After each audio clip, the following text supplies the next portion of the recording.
projekt Evropske prestolnice kulture smo v Dolenjskem muzeju pristopili z namenom, da na različnih področjih prikažemo pomemben del premične kulturne dediščine Novega mesta.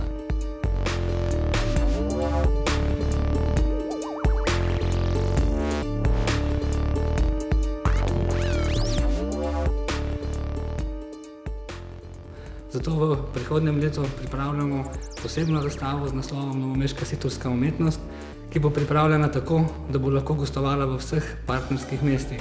Se pa teh situl ne da videti vse povsod, tako da je to res posebnost Novega mesta. Za uvod v leto 2012 pa smo pripravili posebno razstavo, in sicer zgodovinsko, z naslovom Novo mesto 1848–1918.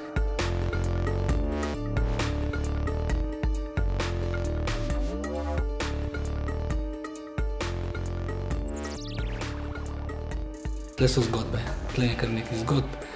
Mogoče je najbolj zanimiva zgodba o zastavi Meščanske garde, ki jo je dal na željo članov Meščanske garde izvesti sam Franc Jožef.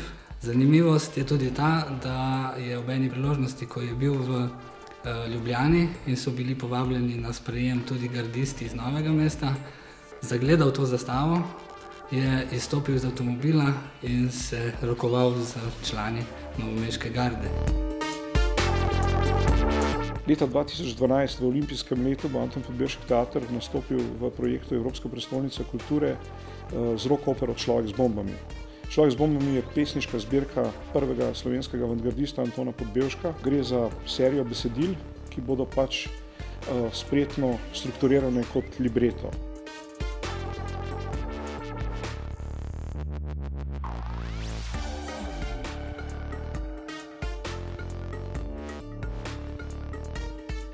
Gre za vizualno poezijo.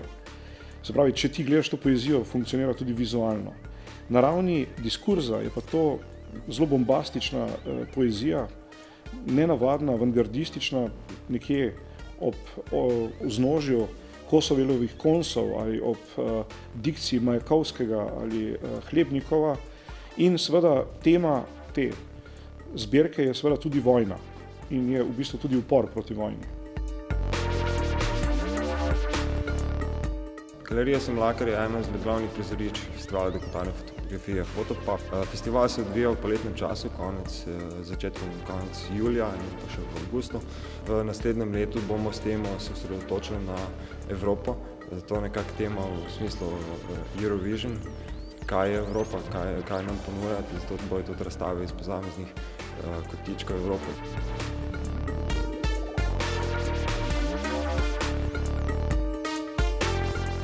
Predstavljali bomo aktualne teme, ki nas pestijo in nas še bojo prihodnje zagotovo tudi naslednje leto. Se pa Galerija Semlakar nahaja v središču mesta, zraven je še hostel Sitala, tudi pred leti obnovljen, čudovit ambient. Zdaj pa se nahajamo v klubu Lokal Patriot, ki je baza večine naših projektov, tako tudi festivala Jazzenti. Delavnica Jazzenti, ki pa že vsega začetka v bistvu največji poudarek na njej in se razrašča v eno pomembnejših jazz izobraževanj v Evropi, poletnih delavnic. Kulturni center Janeza Trdine bo prihodnje leto dihal z Evropsko prestolnico kulture. V naši stavbi se bo odvilo kar nekaj dogodkov. Ravno tu bomo začeli s prvim otvoritvenim dogodkom našega mesta in pa na koncu tudi zaključili z našo produkcijo, ki smo ji nadeli ime Upor zemlje. Ponosni smo, da v tem projektu sodeluje tudi Novomeščan Igor Lumpert, ki je pravzaprav kriv, da je ta projekt nastal. Skozi glasbeno govorico pa bodo glasbeniki svetovnega renomeja opozorili na posledice človekovega ravnanja in ravno zato je tudi projektu naslov Upor zemlje. Roko Tošec se je leta 1976 prvič zgodil na tej lokaciji, kjer smo trenutno.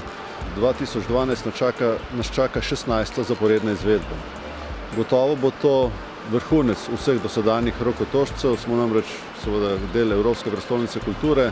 Vsekakor pa bo osrednja točka Rokotočca 2012 skupni projekt z Anton Podbevšek teatrom, rock opera Človek z bombami. Sicer zdaj izgleda še malo hladno, ampak teren že kliče po tistih vročih dnevih, ki bodo tukaj potekali konec junija. Sam je res lepa ta, kar poetična lokacija. Ja, pa imaš pa na primer še tako lani Zmago Modic, ki se postavil tamle nad Krko, pa Grati odzad, pa kakšen akt riše, pa je še lepša.